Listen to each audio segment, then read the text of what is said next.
I stop the running tap, turning it off, and unplugging the sink to let the dirty soapy water run down the drain. I rinse my hands off again and dry them with the small tea towel. Wilson left on the side of the dining table. The running water from Wilson's shower stays calling out from down the hall and behind the closed door. I tread lightly, my footsteps quiet as I leave the kitchen and head down towards his bedroom. I push the door open and slip inside gracefully, closing it behind me as I move over to the nightstand, the place. Wilson always leaves his phone when he's not using it or doesn't have it on him. The bed sinks down as I sit, moving the covers out of my way. I reach my hand over to his face-down phone, and I pick it up, turning it on.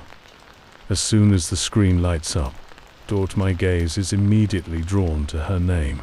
Julia's message notification is the only thing currently on the screen. I double-tap the screen and type in his password.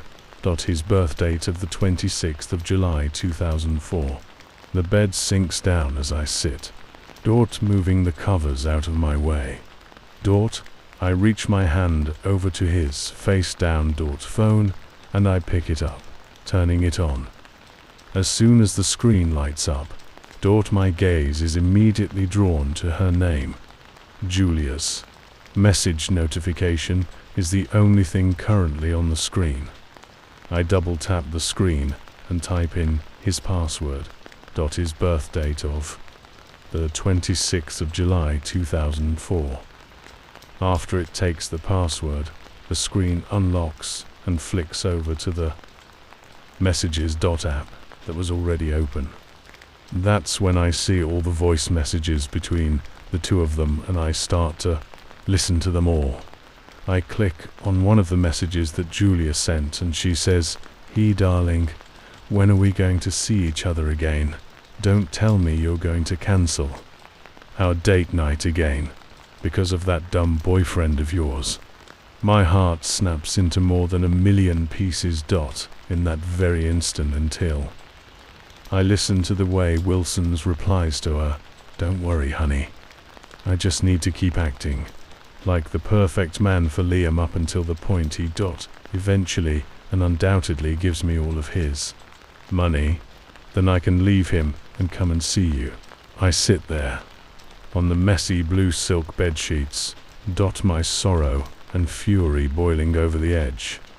Then the sound of running water stops. A door squeaks open and footsteps drift down the hall. A few seconds later, Wilson's voice calls out, "Hey Liam, are you in the bedroom?" I panicked for a moment before quickly chucking his phone back onto the side of the pale wooden nightstand in the exact position he left it before, just as he walks into the room with a dripping white towel wrapped around his waist. He smiles, saying, "Hey, are you doing okay enough for me to join you?" I fake smile again and nod slightly.